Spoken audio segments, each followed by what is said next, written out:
এমডিএচ দম আলু, ডাল তড়কা এবং মাশরুম মশলা। এমডিএচ দিয়ে রাঁধলে খাবার হবে মজাদার। এমডিএচ আপনাকে সর্বদা নতুন স্বাদ দিতে প্রতিবদ্ধ।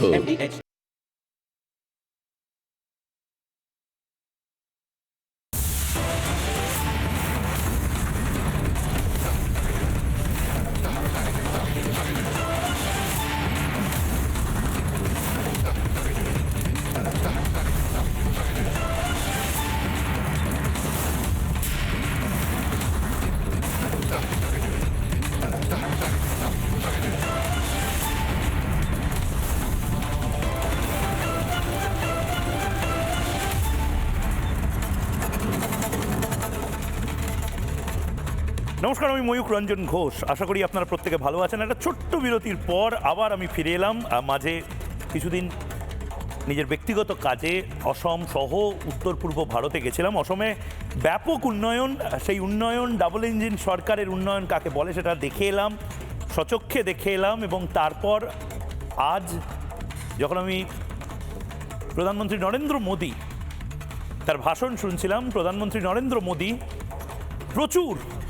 প্রচুর জিনিসপত্র বাংলাকে দিতে চাইছেন। বন্দে ভারত স্লিপার ট্রেন মা কালীর ভূমি থেকে মা কামাখ্যার ভূমি যাবে, মা কামাখ্যার ভূমি থেকে প্যাসেঞ্জার নিয়ে আবার মা কালীর ভূমি অর্থাৎ হাওড়া স্টেশনে পৌঁছবে।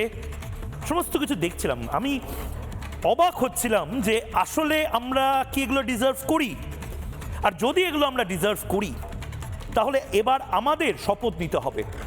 আমরা যারা মমতা বন্দ্যোপাধ্যায়ের এই অপদার্থতাকে পছন্দ করি না, আমরা যারা রোহিঙ্গাদের খেদাতে চাই, আমরা যারা বঙ্গীয় সংস্কৃতি যাতে অক্ষুণ্ণ থাকে, যাতে এই রোহিঙ্গাদের সংস্কৃতি বাংলাদেশি সংস্কৃতি আমাদের পশ্চিমবঙ্গে না আসে, আমরা যদি এক কাট্টা না হই তাহলে আসবে।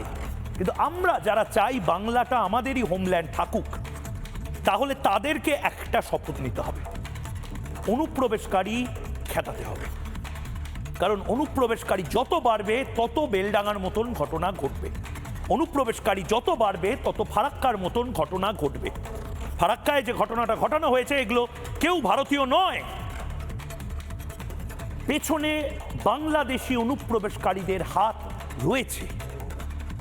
আজকে বিধায়করা ভাবছেন হয়তো যে রাজনীতির জন্য এটা করছেন তারা, কিন্তু বিশ্বাস করুন কাল মমতা বন্দ্যোপাধ্যায় এবং তার দলও এর থেকে নিষ্কৃতি পাবে না। মমতা বন্দ্যোপাধ্যায় পেটি রাজনীতির জন্য করছেন, একদম স্মল পলিটিক্স, তার জন্য মমতা বন্দ্যোপাধ্যায় কাজগুলো করছেন। কিন্তু মমতা বন্দ্যোপাধ্যায় নিজে বুঝতে পারছেন না কাল নবান্নর চারপাশে, আমি যেটা বারবার বলি, নবান্নর চারপাশে যদি রোহিঙ্গাদের বস্তি বেড়ে যায়, রোহিঙ্গারা যদি জমায়েত হতে শুরু করে এবং নবান্নর নামটা বড্ড বেশি বাঙালি, বড্ড বেশি সংস্কৃত, এই দাবিতে যদি মন্দিরতলা থেকে আওয়াজ ওঠানো হয় নবান্ন নামটা চলবে না, হাটাও নবান্ন নাম, মমতা বন্দ্যোপাধ্যায় বাধ্য হয়ে হয়তো দেখবেন নবান্ন নামটা পরিবর্তন করে দেবে, করে দিতে বাধ্য হবে।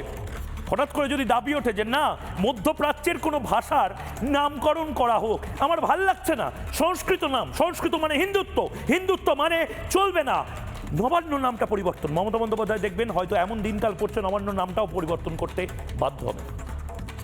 আমি যেটা দিয়ে শুরু করেছিলাম, প্রধানমন্ত্রী নরেন্দ্র মোদী, আমি সেই ছবিটাও 30-70 দেখানোর জন্য, মালদা স্টেশন কি ছিল আর কি হয়েছে। অমৃত ভারত রেল প্রকল্পের আওতাধীন মালদা স্টেশন, সেই ছবিটা আমি দেখাবো। ঝাঁ চকচকে রেলওয়ে স্টেশন মালদায় এই মুহূর্তে, যে ট্রেনের স্টেশন, সেই স্টেশনের উদ্বোধন করছেন প্রধানমন্ত্রী নরেন্দ্র মোদী। স্টেশনে ঝাঁ চকচকে আলো বসেছে, প্ল্যাটফর্মে আপনারা দেখতে পাচ্ছেন যেভাবে সুন্দর সুন্দর ঝাড়বাতি, রেড কার্পেট, আধুনিক সমস্ত জিনিসপত্র, সমস্ত কিছু, যে ছবিটা আপনারা দেখছেন এটা বাংলার ছবি। এই ছবিটাকে বদলে দেওয়ার চেষ্টা করছে বাংলাদেশিরা। আপনি কি হতে দেবেন? আমি আজকে আপনাদেরকে প্রশ্ন করছি, এই যে এত ট্রেন প্রধানমন্ত্রী নরেন্দ্র মোদী দিলেন, এই মালদা টাউন স্টেশন যে তৈরি করা হলো, কি লাভ? কালকে তো উলুবেড়িয়া স্টেশনের মতন ভাঙচুর হবে। 2019 সালে 20 সালে সিএর নামে যেভাবে ভাঙচুর হয়েছিল, যেভাবে এখনো ট্রেন হয়তো দাঁড়িয়ে রয়েছে, আমি পিসিআরকে বলবো জানতে মুর্শিদাবাদে ট্রেন চালু হয়েছে কি হয়নি। আর যদি না হয় তাহলে কারা ট্রেন লাইন বন্ধ করে রেখে দিয়েছে, কারা অবরুদ্ধ করে রেখে দিয়েছে উত্তরবঙ্গকে দক্ষিণবঙ্গের সাথে? কেন এই জেহাদিদেরকে আমরা টলারেট করব? যদি আজ আপনারা এগিয়ে না আসেন, কাল আপনার ঘরে ঢুকবে এরা। যেভাবে ইরানে ঢুকেছে, যেভাবে বাংলাদেশে ঢুকেছে, যেভাবে দেগঙ্গা থেকে বেলডাঙ্গা বিভিন্ন জায়গায় অশান্তি লাগিয়েছে, বিশ্বাস করুন এরা বাংলাদেশকে আগুনে ঝলসেছে। এবার এরা বাংলাকে ঝলসাতে চায়। এরা বাংলাদেশে অনুপ্রবেশকারী, এদেরকে জায়গা দেবেন না। এক চিলতে জমি যদি এদেরকে দেওয়া হয়, এরা সেটাকে সিরিয়া বানিয়ে ছাড়ে। মালদায় যেটা হয়েছে, এই যে এত সুন্দর রেল, এত প্ল্যাটফর্ম, এত স্টেশন, এত ট্রেনের ঘোষণা, কালকে তো এই স্টেশন হয়তো ভাঙচুর হতে পারে। যেভাবে বেলডাঙ্গা ট্রেন পাথর ছোড়া হয়েছে, বেলডাঙ্গা স্টেশন অবরুদ্ধ করে রাখা হয়েছে। কি হয়েছিল 2019-20 আমরা ভুলে গেছি কিভাবে পাথর ছোড়া হয়েছিল ট্রেনে। কি লাভ এত ট্রেন দিয়ে? প্রধানমন্ত্রী নরেন্দ্র মোদী প্রথমে এত ট্রেন না দিয়ে ট্রেনগুলো যাতে চলে তার ব্যবস্থা করুন। বাংলাকে মমতা বন্দ্যোপাধ্যায়ের এই শাসন থেকে মুক্ত না করতে পারলে এই ট্রেনও চলবে না। এই ট্রেনের মধ্যে হয়তো ঘন্টার পর ঘন্টা বসে থাকবে প্যাসেঞ্জাররা, কারণ কিছু দামাল ছেলে ট্রেন অবরোধ করে রেখে দিয়েছে। 2019-20 ছবি দেখুন, চালাচ্ছি, দেখুন ফুল ফ্রেম। এই ছবি আসলে বারবার মনে করানোর জন্য যে 2019 সালে এভাবেই সিএ বিরোধী আন্দোলনে উলুবেড়িয়া স্টেশনে ট্রেন লাইন জ্বালানো হয়েছিল, ট্রেনে এভাবেই পাথরবাজি করা হয়েছিল।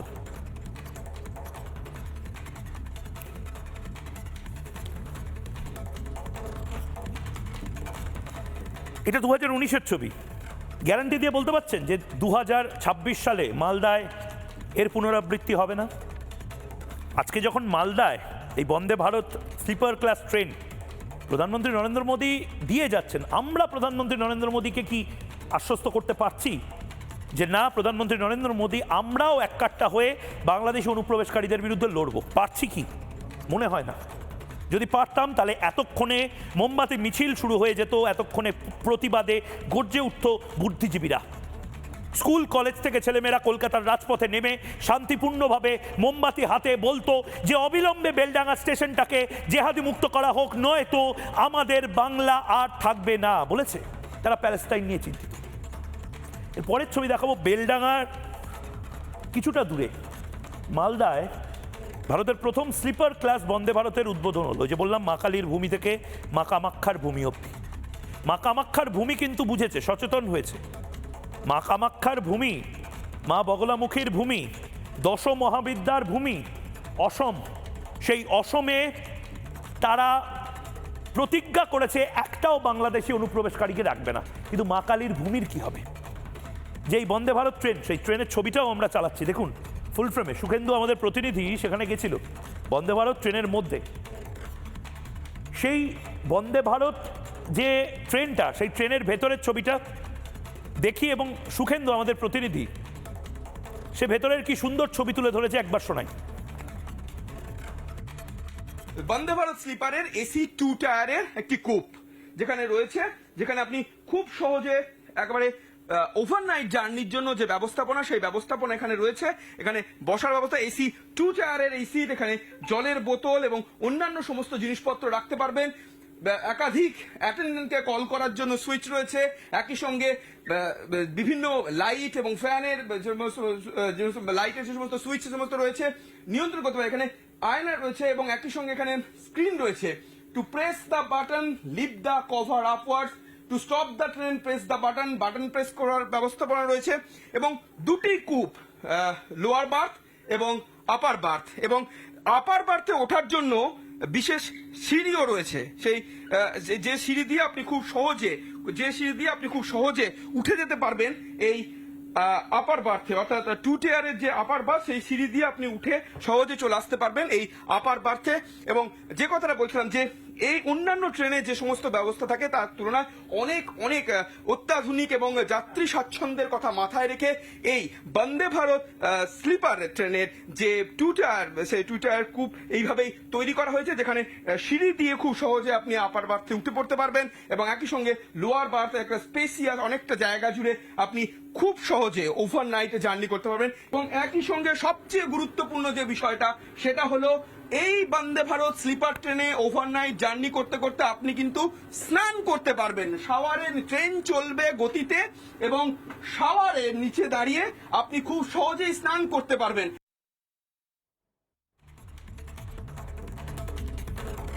স্নান করবেন, খাবার খাবেন, বন্দে ভারত এক্সপ্রেসে যাবেন এবং সেগুলো করতে করতে হঠাৎ যে কেউ পাথর ছুড়বে না, হঠাৎ ট্রেন লাইনে কেউ অবরোধ করবে না, ট্রেন লাইন উপড়ে ফেলবে না, পাথরবাজি করবে না, এই গ্যারান্টি বোধহয় ভারত সরকার দিচ্ছে না।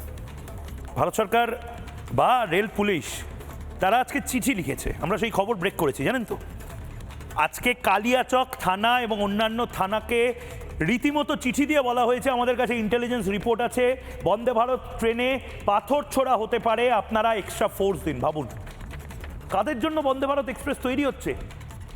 আমরা বন্দে ভারত এক্সপ্রেসে স্বাচ্ছন্দ্যে যাতায়াত করতে চাই, কিন্তু আমরা এই গ্যারান্টিটা দিতে পারছি না ভারতকে, অন্যান্য রাজ্যকে, যে এই বন্দে ভারত ট্রেন সেই ট্রেনকে জ্বালিয়ে দেওয়া হবে না। যেভাবে অ্যান্টি সিএ বিরোধী আন্দোলনের সময় ট্রেন জ্বালিয়ে দেওয়া হয়েছিল লালগোলা এক্সপ্রেস, আজও সেই লালগোলা এক্সপ্রেস বন্ধ পড়ে রয়েছে।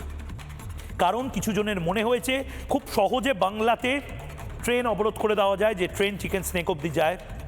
এই বাংলাতে ন্যাশনাল হাইওয়ে অবরোধ করে দেওয়া যায়, যে ন্যাশনাল হাইওয়ে চিকেন স্নেক অবধি যায়। এই বাংলাতে খুব সহজে কাট অফ করে দেওয়া যায় চিকেন স্নেক এবং উত্তরবঙ্গকে, কারণ বাংলাদেশিরা এই ভাষাতেই কথা বলে। এখন কি আমি বলবো না পশ্চিমবঙ্গকে বাংলাদেশ বানানোর ছক? কি ভুল করেছি আমি বলে? এই বাংলাকে আমার বাপ ঠাকুরদারা অক্ষুণ্ণ রাখতে পেরেছে, হোমল্যান্ড বানিয়ে রাখতে পেরেছে, কারণ আমাদের যে জমি জায়গা ছিল পূর্ব পাকিস্তানে সেগুলো তো সব নিয়ে নিয়েছে জেহাদিরা। আমরা তো এই বাংলায় শান্তিতে বাস করব বলে হোমল্যান্ড হিসেবে এই বাংলাকে দেখছি। এই বাংলাকেও যদি বাংলাদেশ বানানোর ছক হয়, আমরা চিৎকার করব না, গর্জে উঠবো না? কোটি কোটি মানুষ গর্জে উঠবে ময়ূকের মতন। পশ্চিম বাংলাদেশ আমরা বানাতে দেব না পশ্চিমবঙ্গকে। বন্দে ভারত আজকে উদ্বোধন হয়েছে। আমি গোটা দেশ যারা এই মুহূর্তে চালাচ্ছে, আমার আপনার মতন মানুষ যারা টিভিতে বসে বন্দে ভারত এক্সপ্রেসের উদ্বোধন দেখলাম, তাদেরকে এটাও সতর্ক করতে চাই যে এই বন্দে ভারত এক্সপ্রেসও কিন্তু অ্যাটাক হতে পারে। কারণ এর আগেও দেখেছি আমরা পাথরবাজি, এর আগেও দেখেছি সিএ, ওয়াকফ, বিভিন্ন ইস্যুতে হিন্দুদের ধরে ধরে মারা, ট্রেন জ্বালিয়ে দেওয়া, রাস্তা অবরোধ করা, এবং আবার শুরু হয়েছে SIR এর নামে। মমতা বন্দ্যোপাধ্যায় কিচ্ছু করবেন না, সতর্ক আপনি হন, কারণ 2026 শেষ সুযোগ, এরপরে আর হিন্দুরা সুযোগ পাবে না, তাদের বাংলাদেশের মতন ব্যবহার করা হবে, আচরণ করা হবে, এবং তারপর কোথায় যাবেন? দেখুন 2019 সালে কিভাবে ট্রেন জ্বালিয়ে দেওয়া হয়েছিল এই বন্দে ভারত এক্সপ্রেস, সেটারও একই অবস্থা হবে না কে গ্যারান্টি দিচ্ছে? দেখুন ফুল ফ্রেমে দেখাই এই ছবিটা, সেবার কি হয়েছিল, এই যে গোটা যে ট্রেন, সেই ট্রেনটাকে কিভাবে জ্বালিয়ে দেওয়া হয়েছিল।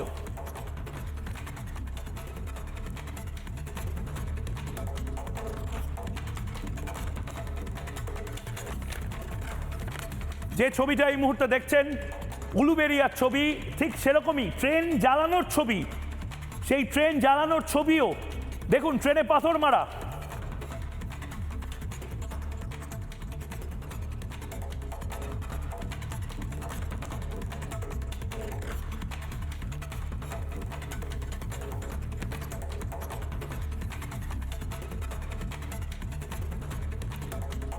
দু 2019-এর ছবির পরে যে ছবিটা আমি দেখাচ্ছি সেটা 2026-এর ছবি। এখানে আমি মুখগুলোকে ব্লার করার জন্য বলবো, আমি সেই ছবিটা চালানোর জন্য বলবো। খুব নির্দিষ্টভাবে এই মুহূর্তে যে ছবিটা আপনারা দেখছেন, এখানে মুখ ব্লার করা কিছু বাচ্চা। ভাবুন কাশ্মীরে ঠিক এইভাবে আজ যে ছবিগুলো বাংলায় দেখছেন, আমি বা আপনি হয়তো অবুঝ হতে পারি, কিন্তু বিশ্বাস করুন এটাই 90-এর দশকে কাশ্মীরে হতো। এটা বেলডাঙ্গায় হয়েছে। বেলডাঙ্গায় ট্রেন আটকে দেওয়ার জন্য পাথর নিয়ে এসে ট্রেন লাইন পুরো পাথর দিয়ে ঢেকে দেওয়া হচ্ছে এবং সেটা করছে কারা? বাচ্চারা। তাদেরকে এভাবে জেহাদি ট্রেনিং দেওয়া হচ্ছে। লাইনে পাথর ফেলে ট্রেন আটকে দেওয়া শুধু নয়, স্পিডে যদি কোনো ট্রেন আসে এই ট্রেন লাইনচ্যুত হতে পারে, যেভাবে ট্রেন লাইনের ওপরে এই পাথরগুলো রাখা হচ্ছে। এগুলোকে বলে ট্রেন জিহাদ। এই রেল জিহাদ শুধুমাত্র পশ্চিমবঙ্গে নয়, গোটা দেশে এক শ্রেণীর মানুষ করার চেষ্টা করছে। এর আগেও হয়েছে, এনআইএ তদন্ত করেছে। সিগন্যালগুলোকে ইচ্ছাকৃতভাবে, লাল সিগন্যাল রয়েছে, সেই সিগন্যালে ন্যাকড়া গুজে দেওয়া হয়েছে, কাপড় গুজে দেওয়া হয়েছে। ইচ্ছাকৃতভাবে বন্দে ভারতের এসি কম্পার্টমেন্টে পাথরবাজি করা হয়েছে যাতে করে ভারত সরকারের খরচা বাড়ে। এদেরকে নির্দিষ্টভাবে ট্রেনিং দেওয়া হয় যাতে প্রত্যেকটা ট্রেন, সেই ট্রেনকে ক্ষতিগ্রস্ত করতে পারে তারা, সেই ট্রেনে পাথরবাজি করতে পারে, সেই ট্রেনে আগুন জ্বালাতে পারে। কারণ যত বেশি ট্রেনগুলোকে নষ্ট করা যাবে, ট্রেন খুব গুরুত্বপূর্ণ ভারতের জন্য, ভারতের অর্থনীতির জন্য, ভারতের শিল্পের জন্য, তত বেশি ভারতের টাকা জলের মতন যাবে ট্রেনগুলোকে সারাই করতে, তত বেশি ট্রেনগুলো অবরুদ্ধ থাকবে, তত বেশি অর্থনীতি ধাক্কা খাবে। এটা ভারতকে ভেতর থেকে ঘুণ পোকার মতন নষ্ট করে দেওয়ার মাস্টার মাইন্ড প্ল্যান। এটা আপনি বলছেন যে শুধুমাত্র এসআইআর এর জন্য হচ্ছে, এর পেছনে জেহাদি কোনো বড় মুভমেন্ট নেই, এর পেছনে বাংলাদেশিদের হাত নেই, বাংলাদেশি অনুপ্রবেশকারীরা এর পেছনে নেই আপনি বলছেন। আমি খুব নির্দিষ্টভাবে বলছি যে এটার তদন্ত করা হোক এবং এটা কেন্দ্রীয় সরকার এনআইএকে দিয়ে তদন্ত করুক। কারণ মমতা বন্দ্যোপাধ্যায় অপদার্থতা দেখাবেন, মমতা বন্দ্যোপাধ্যায় এগুলো কিছু করবেন না। এবং আমি প্রধানমন্ত্রী নরেন্দ্র মোদীকেও বলছি, আপনি ঘোষণা করছেন বটে, কিন্তু আপনি আজ যে ট্রেন ঘোষণা করেছেন, প্রত্যেকটা ট্রেন কাল এভাবে দুর্ঘটনার সম্মুখীন হতে পারে বা ডিরেল করা হতে পারে। প্রধানমন্ত্রী নরেন্দ্র মোদী, আজকে কি লাভ হচ্ছে আমাদের? এত ট্রেনের ঘোষণা করে লাভটা কি হচ্ছে? তারপরে তো আজকে মুর্শিদাবাদ থেকে কৃষ্ণনগর বা মুর্শিদাবাদ থেকে শিয়ালদা, হাওড়া কেউ আসতে পারছে না, ট্রেন অবরুদ্ধ করে রেখে দিয়েছে জেহাদিরা। আর এগুলোকে আমাদের সাপোর্ট করতে হবে, বলতে হবে মমতা বন্দ্যোপাধ্যায়ের মতন আমার কি করার আছে। শুক্রবার মানে মঙ্গলবার হনুমানজির দিন, মঙ্গলবার কি এরকম কোনো ঘটনা ঘটে? সোমবার মহাদেবের দিন, শিবরাত্রির রাত এরকম কোনো ঘটনা ঘটে? কি বলতে কি চাইছেন আপনি?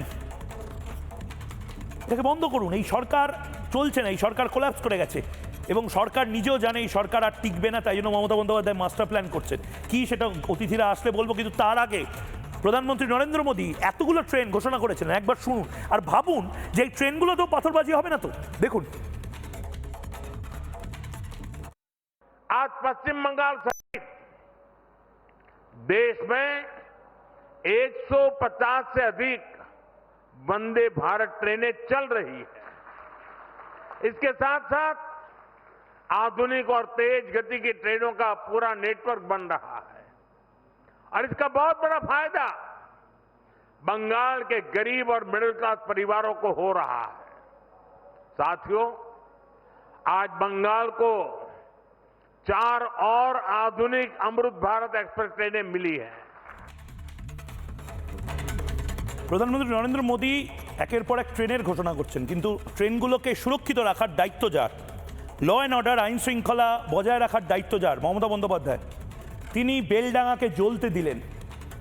কারণ মমতা বন্দ্যোপাধ্যায় বুঝতে পারছেন যে এই মুহূর্তে বাংলাকে অশান্ত করা প্রয়োজন মমতা বন্দ্যোপাধ্যায় যে কথাটা বলছিলাম, উনি খুব ভালো করে বুঝেছেন এবার তিনি হারবেন, এবার তিনি তৃণমূল কংগ্রেস গোহারা হারবে। এবং মমতা বন্দ্যোপাধ্যায় হয়তো চাইছেন এবার ইলেকশনটাই কন্ডাক্ট যাতে না করা যায়, মমতা বন্দ্যোপাধ্যায় হয়তো চাইছেন এবার নির্বাচনটাই যাতে ভেস্তে যায় এবং একটা পরিস্থিতি তৈরি করতে চাইছেন। আমি আবারও সাবধান করছি প্রত্যেককে, আপনারা কথায় কথায় রাষ্ট্রপতি শাসন জারি করার কথা বলবেন না। আসলে সবচেয়ে বেশি রাষ্ট্রপতি শাসন জারি করার ইচ্ছা যার, তার নাম মমতা বন্দ্যোপাধ্যায়। কারণ মমতা বন্দ্যোপাধ্যায় জানেন উনি আর পাবলিক ম্যান্ডেটে জিততে পারবেন না। যতই লক্ষ্মী ভাণ্ডার করুন, যতই সাইকেল দিন, যতই এপাং ওপাং ছপাং আমরা সবাই ড্যাং ড্যাং কবিতা লিখুন, উনি আর কোনোভাবেই ফিরতে পারবেন না যদি নির্বাচনটা হয়, এসআইআরটা ঠিকঠাক হয়। সে কারণে মমতা বন্দ্যোপাধ্যায় চাইছেন রাষ্ট্রপতি শাসন। প্রধানমন্ত্রী নরেন্দ্র মোদী রেগে গিয়ে সবাইকে নিয়ে রাষ্ট্রপতির কাছে যাবেন এবং রাষ্ট্রপতিকে বলবেন যে রাষ্ট্রপতি শাসন জারি করুন, এখানে আইন শৃঙ্খলা নেই। মমতা বন্দ্যোপাধ্যায় ওই সিম্প্যাথিতে ভোটে জিতে আসতে চাইছেন। শেষ অবলম্বন, সম্বল শুধু রাষ্ট্রপতি শাসন। মমতা বন্দ্যোপাধ্যায় চাইছেন ভারত বাংলা চাইবে না রাষ্ট্রপতি শাসন। দেখে যাবে কতক্ষণ অব্দি মমতা বন্দ্যোপাধ্যায় এটা চলতে পারে, কতক্ষণ অব্দি মমতা বন্দ্যোপাধ্যায় এভাবে হাত তুলে থাকতে পারেন। মমতা বন্দ্যোপাধ্যায় কালকে কি বলেছিলেন শোনাই, আমার কিছু করার নেই। কেন? নাকি শুক্রবার কি হয় শুক্রবারে দেখুন। বেলডাঙ্গা আপনারা জানেন কাদের কাদের প্ররোচনা আছে, আমি আর নতুন করে বলতে চাই না। ফ্রাইডে জুম্মাবার পবিত্রবার, যেমন শিবেরও বার, মা দুর্গারও বার, সন্তোষী মাতারও বার, তেমনি ফ্রাইডে জুম্মার নেওয়া যায়। এখন যদি দুর্গাপুজো দেখতে এসছে কোটি কোটি লোক, সেখানে আপনি যদি একটা মাইক লাগিয়ে দেন তাহলে সবাই শুনবে। তো ফ্রাইডে জুম্মাবার এমনি সংখ্যালঘুদের কাছে একটা সেন্টিমেন্ট আছে, সেখানে সবাই ফ্রাইডে জুম্মার নামাজ পড়তে এসছে। এখানে কেউ কেউ যদি তার রাজনৈতিক চরিতার্থ করবার জন্য উস্কে দেয়, সংখ্যালঘুদের ক্ষোভটা স্বাভাবিক। মমতা বন্দ্যোপাধ্যায় রাজ্যের পুলিশ মন্ত্রী, মমতা বন্দ্যোপাধ্যায় রাজ্যের মুখ্যমন্ত্রী, মমতা বন্দ্যোপাধ্যায় নাকি সেকুলার, মমতা বন্দ্যোপাধ্যায় নাকি সংবিধান মেনে চলেন। কিন্তু মমতা বন্দ্যোপাধ্যায় যে কথাগুলো বললেন তার একটিও সংবিধান সমর্থন করে না। মমতা বন্দ্যোপাধ্যায় নিজে এটিকে একটি সাম্প্রদায়িক ঘটনার তকমা দিয়ে দিলেন। মমতা বন্দ্যোপাধ্যায় এক শ্রেণীর মানুষকে দাগিয়ে দিলেন যে শুক্রবার মানেই এরকম যেন ঘটনা ঘটবে। মমতা বন্দ্যোপাধ্যায় নিজে সেকুলার বলেও আসলে এক শ্রেণীর মানুষকে দাগিয়ে দিলেন শুক্রবার এরকম ঘটনা ঘটবে এবং তাতে পুলিশ মন্ত্রীরও হাত নেই। আসলে মমতা বন্দ্যোপাধ্যায় কাদের ড্যামেজ করলেন? আমি খুব নির্দিষ্টভাবে বলছি, মমতা বন্দ্যোপাধ্যায় আসলে যেটা চান সেটা উত্তরবঙ্গকে কাট অফ করা, হয়তো চিকেন স্নেককে আলাদা করে দেওয়ার চেষ্টা হয়তো। কেন বলছি? আপনি যদি মুখ্যমন্ত্রী হতেন মমতা বন্দ্যোপাধ্যায়ের জায়গায়, আমি যদি মুখ্যমন্ত্রী হতাম মমতা বন্দ্যোপাধ্যায়ের জায়গায়, আমাদের ঘুম উড়ে যেত। NH-12 ন্যাশনাল হাইওয়ে 12, যেটা আগে ন্যাশনাল হাইওয়ে 34 ছিল, বা এই বেলডাঙ্গার রেল লাইনটা যেটা এখনো অবরুদ্ধ হয়ে পড়ে রয়েছে, এটা বন্ধ হয়ে যাওয়া মানে কি? এটা বন্ধ হয়ে যাওয়া মানে ফোর্ট উইলিয়াম থেকে যদি কোনো ট্রুপ মুভমেন্ট হয় চায়না বা বাংলাদেশের সাথে, যদি আমাদের কোনো আপস অ্যান্ড ডাউনস হয় এবং আমাদের প্রয়োজন হয় কলকাতা থেকে ট্রুপ অর্থাৎ সেনাবাহিনীর মুভমেন্ট করানোর, আমরা কিসে করব? প্লেন ছাড়া সবচেয়ে সহজ উপায় হচ্ছে রাস্তা এবং রেলপথ দুটোকেই বন্ধ করে দেওয়া হয়েছে। এবং আমরা দেখছি মানে আমাদের আসলে মুরগির গলা বা চিকেন স্নেকের দম বন্ধ করে রেখে দেওয়া হয়েছে, গলা টিপে রেখে দেওয়া হয়েছে। আমরা দেখছি। কেন বলছি দেখুন ভালো করে। এই মুহূর্তে ম্যাপটা যদি আমি দেখাই, পশ্চিমবঙ্গের ম্যাপটা আমি একবার চালানোর জন্য বলবো। উত্তর পূর্ব ভারত, 7 সিস্টার, 7টি রাজ্য, বাংলাদেশ এবং পশ্চিমবঙ্গ, ভারতের অঙ্গরাজ্য পশ্চিমবঙ্গ ফোকাস করব। উত্তর পূর্ব ভারত, এই 7টা রাজ্যকে আমি একটা ক্লাস্টারের মধ্যে রেখেছি এবং নির্দিষ্টভাবে পশ্চিমবঙ্গ ভারতের অঙ্গরাজ্য তাকে একটা ক্লাস্টারে রেখেছি, মাঝে বাংলাদেশ। এবার খুব ভালো করে দেখুন কেন বলছি। বেলডাঙ্গা, এই বেলডাঙ্গার NH-12, এই NH-12 কাট অফ করে রেখে দেওয়ার চেষ্টা হচ্ছে। এই NH-12 কি একবার যদি দেখি ভালো করে দেখুন, এই বেলডাঙ্গা থেকে এই হাইওয়েটা সরাসরি ডালখোলা, খুব সেন্সিটিভ জায়গা। এই ডালখোলা থেকে একটু এগোলেই চিকেন স্নেক, এই ডালখোলা হয়ে NH-27 গিয়ে মেশে। এবং এই ডালখোলা থেকে কেউ যদি চায় বাগডোগরা বিমানবন্দরে যেতে তাহলে এখান দিয়ে যেতে হবে, বা কেউ যদি চায় শিলিগুড়ি করিডোরে যেতে চিকেন স্নেক তাহলে ঠিক এই জায়গা দিয়েই যেতে হবে। অর্থাৎ এই গোটা রাস্তাটা অবরুদ্ধ হয়ে যাবে, কেওস তৈরি হবে। মমতা বন্দ্যোপাধ্যায়ের নিজের রাজ্যের রেশন, জল, তেল, খাবার, লরি, অস্ত্র শস্ত্র, ভারতীয় সেনা যদি সেনা মুভমেন্ট করতে চায় সমস্ত কিছু বন্ধ করে দিতে চাইছেন। কারণ মমতা বন্দ্যোপাধ্যায় খুব ভালো করে জানেন চিকেন স্নেকটা কতটা সেন্সিটিভ। এই চিকেন স্নেক দিয়ে ভালো করে বুঝুন, গ্রামে গ্রামে ডালখোলা হোক বা বেলডাঙ্গা হোক, যারা এই রাস্তা অবরোধ করছে তারা আসলে দেশকে গান পয়েন্টে রেখে এই কাজটা করছে। এদের বিরুদ্ধে দেশদ্রোহিতার মামলা কেন দেওয়া হবে না? মমতা বন্দ্যোপাধ্যায় দেবেন না। আমাদের নিজেদের বাঁচাতে হবে নিজেদেরকে। এটা একটা ভয়ঙ্কর জায়গা, যে জায়গাটা তৈরি করা হচ্ছে মমতা বন্দ্যোপাধ্যায় খুব ভালো করে জানেন। আর মমতা বন্দ্যোপাধ্যায়ের বিরুদ্ধেই তো বেলডাঙ্গার মানুষরা সকালে বলছিলেন। মমতা বন্দ্যোপাধ্যায় এটা বুঝেই কি আসলে বেলডাঙ্গায় অভিমুখটা ঘুরিয়ে দেওয়ার চেষ্টা করলেন খবরের। সকালে মমতা বন্দ্যোপাধ্যায়ের বিরুদ্ধে যারা বিক্ষোভ দেখাচ্ছিল তাদের কি ভয়ঙ্কর অভিযোগ শুনুন। ইউসুফ পাঠান গতকালকে এসেছিল? না, ইস্যু পাঠান ইউসুফ পাঠানকে কখনো দেখেছেন এলাকায়? না, এখনো দেখিনি। কখনো দেখেছেন? না না, ওর ছাদ একটা পাওয়া যায়নি। ইউসুফ পাঠানকে দেখেছেন? না, পাস করে যাওয়ার পর আর আসেনি। কাউকে দেখেন? না, ওর 6 মাস ধরে দেখিন তাকে, সমাজ ধরে দেখেন? 6 মাস ধরে দেখিন। কোনো সমস্যার সমাধান কিছু তো কখনো দেখেছেন? না। তো বড় একটা ঘটনা ঘটিয়েছে, এখানে অবশ্যই থাকা দরকার ছিল। আমরা এই সাংসদকে ধিক্কার জানাই, ধিক্কার। এখানকার তো সাংসদ হচ্ছে ইউসুফ পাঠান, এসেছিল? না না, ইউসুফ পাঠান আসেনি। ফুটবল খেলা হলে কোনো জায়গায় অনুষ্ঠান হলে এখানে আসবে, কিন্তু উনি সাধারণ পাবলিক মারা গেলে কি যে ওদেরকে আস্থা দিয়ে একটু সান্ত্বনা করা যায়, কিন্তু এর ব্যাপারে কেউ আসবে না। উনি সেরকম লোক নই। কোনো কাজ আছে বাংলায়? কি কাজ আছে? যদি কাজে থাকতো তাহলে মানুষ যেত এখান থেকে। আছে, কাজে যেতে হচ্ছে কেন? এই বাংলাতে কি কাজ নেই? বাংলাতে নেই বলে তার জন্য যাচ্ছে মানুষ। মুখ্যমন্ত্রী যদি এটা জানতো যে বাংলাতে কিছু করার থাকতো, ইচ্ছা থাকতো, নিশ্চয়ই করতো, কিন্তু করেনি উনি। উনি এতই স্বার্থপর। একদিকে যখন এই ঘটনা ঘটছে, আমি যারা অতিথিরা রয়েছেন তাদের কাছেও যাব, কিন্তু একদিকে যখন এই ঘটনাটা ঘটছে, অন্যদিকে মমতা বন্দ্যোপাধ্যায় কিন্তু হাত তুলে নিচ্ছেন। আমি আজ মিনমিনে মিডিয়াকে একটু দায়িত্বশীল হতে বলবো। যে মিনমিনে মিডিয়া বারবার রিপাবলিক বাংলাকে সমালোচনা করে, যে মিনমিনে মিডিয়া ময়ূককে সমালোচনা করে, সে মিনমিনে মিডিয়াকে আমি অনুরোধ করব, দেখুন আজ বহু সংবাদ মাধ্যমের কর্মী তাদেরকেও মার খেতে হচ্ছে। যে মিনমিনে মিডিয়া অন্য সময় মমতা বন্দ্যোপাধ্যায় এই করেছেন, ওই করেছেন, এতগুলো প্রকল্প করেছেন, অনুব্রত মণ্ডল কি টেডি বিয়ারের মতন দেখতে নয়? আচ্ছা, শেখ শাহজাহান কি সত্যিই দোষী, সত্যিই ক্রিমিনাল? এই কথাগুলো যারা এতদিন ধরে বলে গেছেন, আজ তারাও মার খাচ্ছেন। কেন জানেন? কারণ এরা কিছু বোঝে না। এরা নির্দিষ্টভাবে এই গণতন্ত্র, সেকুলারিজম, সমাজতন্ত্র, মুক্তমনা, লিবারালিজম, এগুলো কিচ্ছু বোঝে না। বিশ্বাস করুন, আপনারা আপনাদের পার্ক স্ট্রিটের নির্দিষ্ট একটা এরিয়াতে এই গণতন্ত্র, সেকুলারিজম, এই সমস্ত কিছু বলেন হয়তো, কিন্তু যখন এই মবক্রেসি বা মবতন্ত্র চলে, তখন আসলে এরা একটা জিনিসই বোঝে, ও কি আমার দিকে, আমার গোষ্ঠীর দিকে, না অন্য গোষ্ঠীর দিকে। খুব ভয়ঙ্কর অবস্থা। হয় বিশ্বাসী নয় অবিশ্বাসী, এমন একটা ডিমার্কেশন করে দেওয়া হয়। আর মমতা বন্দ্যোপাধ্যায় মুখ্যমন্ত্রী, তিনি প্রথমেই হাত তুলে দিচ্ছেন। সংবাদ মাধ্যমের কর্মীরা মার খাচ্ছে, তিনি দায় ঝেড়ে ফেলে বলছেন যে আমিও ওখানে ঢুকতে পারছি না। কে বলেছিল মবের মধ্যে ঢুকতে? ঠিকই তো, নরম আলোয় মিষ্টি মিষ্টি করে মিনমিন করে, সিনিয়র মিনমিনে দেখবেন এখন ঘন্টাখানেক, 7 ঘন্টাখানেক মিনমিন করছে, আর ছেলে মেয়েগুলো মার খাচ্ছে।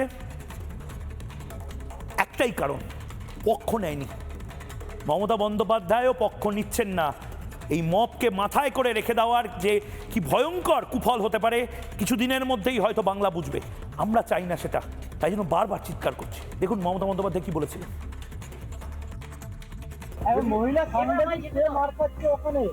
আরে ভাই, আমি তো বলছি, আমি তো এটাকে সাপোর্ট করছি না, কিন্তু মবের মধ্যে ঢুকতে বারণ করো। কারণ তুমি তো জানো এটা আমারও হাতে নেই, আমি তো করাইনি ঘটনাটা। জুম্মাবারে এমনিতেই ওরা জমায়েত হয়, প্রোগ্রাম করে। মন্দিরে যখন লক্ষ লক্ষ মানুষ যায়, ভোলে বাবা পার লাগায় যায়, দুর্গাপুজোয় যায়, আমি কি তাদের আটকাতে পারি? এটা তাদের স্বতঃস্ফূর্ত। যারা এই মুহূর্তে রয়েছেন তাদের সাথে আলাপ করিয়ে দেবো। রয়েছেন এই মুহূর্তে বিজেপি মুখপাত্র কেয়া ঘোষ, রয়েছেন অরিন্দম আচার্য, প্রাক্তন পুলিশ কর্তা, রয়েছেন নীলাদ্রি ব্যানার্জি, এই মুহূর্তে রাজনৈতিক বিশ্লেষক, রয়েছেন অরিত্র দত্ত বণিক, অভিনেতা এবং বিশ্লেষক, এবং তার পাশাপাশি শ্রেয়সী সিনহা এই মুহূর্তে রয়েছেন গবেষক। আমি প্রত্যেকের কাছে আসবো। আমি শুরুতে অরিন্দম দা আপনার কাছে আসতে চাইছি। অরিন্দম দা, কালকে থেকে আমি বাইরে ছিলাম, কালকে থেকে আমি অনলাইনে শুনছিলাম মমতা বন্দ্যোপাধ্যায়ের এই ক্লিপটা, এবং আজকে আমি দেখলাম মমতা বন্দ্যোপাধ্যায় যে কথাগুলো বলছিলেন এবং এসপি যে কথাগুলো বলছে, দুটোর মধ্যে মিলছে না। আগে বলতাম পুলিশ মন্ত্রী অপদার্থ, এখন মনে হচ্ছে পুলিশ মন্ত্রী বোধহয় ইচ্ছাকৃতভাবে চিকেন স্নেকটাকে বা শিলিগুড়ি করিডোরটাকে অশান্ত করে দিতে চান, কারণ মমতা বন্দ্যোপাধ্যায় বোধহয় নিজে বুঝেছেন যে তিনি হারবেন। আমি রাজনৈতিক কথায় আপনার কাছে যাচ্ছেন। আমি আজকে এসপিকে আমাদের প্রতিনিধি কিছু প্রশ্ন করেছিল। এসপি তো বলছে যে হ্যাঁ, আজকের ঘটনাটা ভায়োলেন্স তৈরি করার। তাহলে আজকে কেন হাত গুটিয়ে বসেছিল মমতা বন্দ্যোপাধ্যায়ের পুলিশ? কেন জ্বলতে দেওয়া হলো? দেখুন। কালকে পর্যায়ী শ্রমিক ইস্যু ছিল, ডেফিনেটলি উনি মারা গেছেন, তারপর ওনাকে ডাকা, মানে ওনার বডি আসলো, তো যা ছিল। লেকিন আজকে পর্যায়ী শ্রমিক বলে ইস্যু শুরু হয়েছিল, লেকিন ও খালি ওখানে ভায়োলেন্স করারই আলটিমেটলি চেষ্টা ছিল, যার জন্য পুলিশকে লাঠিচার্জ করতে হবে। কালকে যে ঘটনা হয়েছিল সেটা 30 ঘন্টা ধরে কি গোয়েন্দা বিভাগ ব্যর্থ রয়েছে, পুলিশ কি ব্যর্থ রয়েছে 30 ঘন্টা ধরে? এই 30 ঘন্টার কথা তো আসেই না, আপনার হতে পারে this is maybe your version কি 30 ঘন্টা থেকে পুলিশ ব্যর্থ আছে। আজকে যে ঘটনা ঘটেছে সেটা তো বেলডাঙ্গা থানার একবারে পাশে, সেই ক্ষেত্রে পুলিশ কি করছে? তো পুলিশ লাঠিচার্জ করেছে, চলো বাস ভাঙচুর করে দেওয়া, গোয়েন্দা বিভাগ কি ব্যর্থ কোনোভাবে? অরিন্দম দা কি বলবেন? একটা এসপি হচ্ছে গিয়ে একটা ডিস্ট্রিক্টের মানে ভাগ্য বিধাতা। আমি বিস্মিত হচ্ছি ময়ূকবাবু যে একজন এসপি তিনি বলছেন যে ধৈর্য ধরছিলাম 30 ঘন্টা। টোটাল রাজপথ আজকে ন্যাশনাল ওয়ে আজকে প্যারালাইজড। আজকে সাংবাদিকদের যেভাবে মার্সিলেসলি মারছে, একটা সাংবাদিক, একটা মহিলা সাংবাদিক, সে চিৎকার করছে, 100 ফুট ছুটে যাচ্ছে, পুলিশ দাঁড়িয়ে আছে, কিছু করছে না, বলছে আমাদের কিছু করণীয় নেই। আজকে এবিপি আনন্দ বলুন, 24 ঘন্টা বলুন, আজকে আর বাংলা বলুন, আপনি প্রত্যেক সাংবাদিক তারা হচ্ছে গিয়ে আজকে সংবাদ পরিবেশনা করে মানুষের কাছে আজকে হাজির করবে এবং পুলিশও যথেষ্ট ওখান থেকে সোর্স ইনফরমেশন পায়। আপনি বলুন তো, ভাঙরে যখন অ্যাকশন হচ্ছিল পুলিশ কমিশনার ছুটে যায় রাত্রে, আর 30 ঘন্টা ধরে কোনো অ্যাকশন নেই। আপনি আজকে মনে রাখবেন যে মার্চ 2023, মনে রাখবেন কথাটা, মার্চ 2023 শ্মশান যাত্রা শুরু হয়েছিল বন্দে ভারত। বন্দে ভারত ট্রেনটা যখন স্টার্ট করে এই মুর্শিদাবাদে তখন ঢিল মেরে আজকে কিন্তু র্যানসেক করে দিয়েছিল এবং একজন বলেছিলেন যে ওটা হচ্ছে গিয়ে আজকে কিষানগঞ্জে হয়েছে। লজ্জায় মাথা নত হয়ে যায়। আপনি আমাকে বলুন এ কথা যে মনিরুল ইসলাম যে আজকাল হিজ লিডারশিপ, আজকে বিডিও সাহেব বিডিও অফিস যখন র্যানসেক হয় আজকে তাকে পর্যন্ত অ্যারেস্ট করেনি। এই যে আজকে নামের উপর ভিত্তি করে, আমি বলছি মুসলিম, এরা মুসলিমের হচ্ছে গিয়ে কলঙ্ক। মুসলিম শব্দের অর্থ হচ্ছে শান্তি। আজকে দিনের পর দিন এদেরকে ইন্টেলিজেন্স দিচ্ছে। আপনি পরে দেখুন যে হরগোবিন্দ দাস এবং চন্দন দাসকে যখন হত্যা করে, যারা হত্যা করছিল তাদেরকে আজকে কারা হেল্প করেছিল, হাইকোর্টে রিপোর্ট দিয়েছিল যে ওখানকার রাজনৈতিক নেতারা দাঁড়িয়ে দেখেছে এবং পুলিশ দাঁড়িয়ে দেখেছে একই কারণে। কারণটা হচ্ছে তারা মুসলিম এবং তারা আজকে যেভাবে দিনের পর দিন ইন্টেলিজেন্স দেওয়া হচ্ছে, এরা মুসলিমের কলঙ্ক। আমি একটা জিনিস, মানে অরিন্দম দা, আমি কোনো ধরনের কোনো আলাদা করে আইডেন্টিটিতে যাচ্ছি না। আমি একটাই জিনিস বলছি, এটা হতে দেওয়া হচ্ছে কেন? কারণ আপনি একটা জিনিস ঠিক বলেছেন, এই মনিরুল ইসলাম, আমি জানি না কোন হরিদাস পালে, মনিরুল ইসলাম সে বলছে ফারাক্কাকে অবরুদ্ধ করে দেবে। এটা আমি জানি, আমি কেয়া ঘোষের কাছে আসার আগে এটা কিন্তু শুধুমাত্র মানে কে আচার্য, কে ইসলাম, মনিরুল ইসলাম বা কে ময়ূক রঞ্জন ঘোষ, এটার ফ্যাক্টর নয়। ফ্যাক্টরটা এটার পেছনে বোধহয় বড় কোনো প্ল্যানিং আছে এবং এটা রিপাবলিক নেটওয়ার্ক। আমি সিনিয়র মিনমিনেকে দেখা হলে বলবো কেন এটা নিয়ে তারা শো করছে না, তার কম্পালশন থাকতে পারে, রিপাবলিকের নেই। আমরা এখনও বলছি, আমরা শার্জিল ইমামের ক্ষেত্রে বলেছি, আমরা ওমর খালিদের ক্ষেত্রে বলেছি, আমরা আনসারুল্লাহ বাংলার ক্ষেত্রে বলেছি, আজও বলছি, এটা এসআইআরের কোনো বিক্ষোভ নয়। আজকে এসপি সাহেব নিজে বলছেন যে কালকেরটা এসআইআরের ছিল, আজকেরটা নয়। এবং মনিরুল ইসলামরা এই সাহসটা পাচ্ছেন কোথা থেকে? আমার দ্বিতীয় প্রশ্ন কেয়া ঘোষের কাছে, ঠিক এই জায়গায় আমি কেয়া ঘোষের কাছে আসছি, কেয়াদি, কিন্তু আমি মনিরুল ইসলাম, আসলে মনিরুল ইসলাম মমতা বন্দ্যোপাধ্যায়ের কথাতেই কাজ করছেন না তো? কারণ মমতা বন্দ্যোপাধ্যায় বুঝে গেছেন পাবলিক ম্যান্ডেট তার কাছে নেই। এখন কেয়াস তৈরি করো, ভোটটা বন্ধ করো, রাষ্ট্রপতি শাসন যদি একবার ভুল করেও রাষ্ট্রপতি শাসনটা যদি ধৈর্য হারিয়ে ফেলে ভারত ঘোষণা করে দেয়, উনার সিম্প্যাথি ভোটে জিতে আসার 10% চান্স থাকলেও থাকতে পারে। আদারওয়াইজ মনিরুল ইসলামদেরকেই খেপিয়ে এই কাজ করতে হবে। মনিরুল ইসলাম কি বলেছিলেন? ফারাক্কা অবরুদ্ধ করে দেবো, একদম এই সিদ্দিকুল্লাহ চৌধুরী স্টাইলে কি বলেছিলেন শুনি। আমাদের তৃণমূলের তরফের থেকে আমি যদিও এসপি লেভেলে কথা বলেছি, ওপরেও কথা বলেছি, আর যেন এই বিডিও অফিসে যে ঘটেছে এটা জনবিস্ফোরণ হয়েছে, মানুষের বহিঃপ্রকাশ হয়েছে। এর বাইরে যদি একটা লোককে গ্রেপ্তার করা হয় তাহলে কিন্তু ফারাক্কা ব্লককে অচল করে দেওয়ার কথা কিন্তু আমি বলেছি। তার জন্য কথা দিয়েছে, যা হয়েছে হয়েছে, আর কাউকে আমরা ধরপাকড় করবো না, গণতান্ত্রিক পদ্ধতিতে আমরা আন্দোলন করব। কিয়াদি, মনিরুল ইসলামের ওপর আপনাকে প্রতিক্রিয়া দিতে হবে না। আমি অবাক হচ্ছি, ফিরহাদ হাকিমকে আজকে জিজ্ঞেস করা হয়েছিল, ফিরহাদ হাকিম যে ক্যাজুয়ালি আমাদের প্রতিনিধিকে বললেন আপনারা এগুলো নিয়ে কথা বলছেন কেন? ঠিকই তো, আমরা ইরান নিয়ে কথা বলবো না, আমরা সিরিয়া নিয়ে কথা বলবো না, আমরা বাংলাদেশ কিভাবে হিন্দু শূন্য হচ্ছে তাই নিয়ে কথা বলবো না, পশ্চিম বাংলাদেশ বানানোর কিভাবে চক্রান্ত হচ্ছে সেটা নিয়েও কথা বলবো না। ফিরহাদ হাকিম, ওনার বডি ল্যাঙ্গুয়েজ, ফিরহাদ হাকিম আজ যেভাবে উনি ক্যাজুয়ালি বললেন, যেন ও বাবা এটা তো প্যালেস্টাইনের ঘটনা, আমি কি বলবো, দেখুন। মনিরুল ইসলামকে কি পরিষ্কার করা ভাবনা চিন্তা করছেন? উনি বলছেন মনিরুল ইসলামকে, উনি বলছেন যে ফারাক্কা জ্বালিয়ে দেবেন, ফারাক্কা অচল করে দেবেন বলছে। না, আপনারা ভিডিও অফিস ভাঙচুরের ঘটনায় বলছেন, আপনারা কি সমর্থন করেন বাবু? আপনারা আসছেন, আপনারা এসআইআর নিয়ে আলোচনার জন্য আসছেন, কিন্তু মনিরুল ইসলাম কার্যত দল বলবে আপনারা কেন এসবের মধ্যে আসছেন? এটা ভাঙচুরের ঘটনায় বলছেন ফারাক্কা বিভিন্ন লোকের বিভিন্ন কাজ, দলে ওই কাজটা ওরা করবে, এই কাজটা সমর্থন করছেন বিষয়টা। চন্দ্রমাদি, আপনারা কি সমর্থন করেন মনিরুল ইসলাম যেভাবে বলছেন বিডিও অফিস ভাঙচুরের পর গ্রেফতারি নিয়ে যেটা বলছেন, আপনারা কি সমর্থন করছেন? মনিরুল ইসলামকে কি বহিষ্কার করবে তৃণমূল? কিয়াদি কি বলবেন, মানে এটা শুধুমাত্র রাজনৈতিক না, এর পেছনে খুব ডিপ কোনো ন্যাশনাল সিকিউরিটির অ্যাঙ্গেল আছে? এটা ইচ্ছাকৃত হচ্ছে?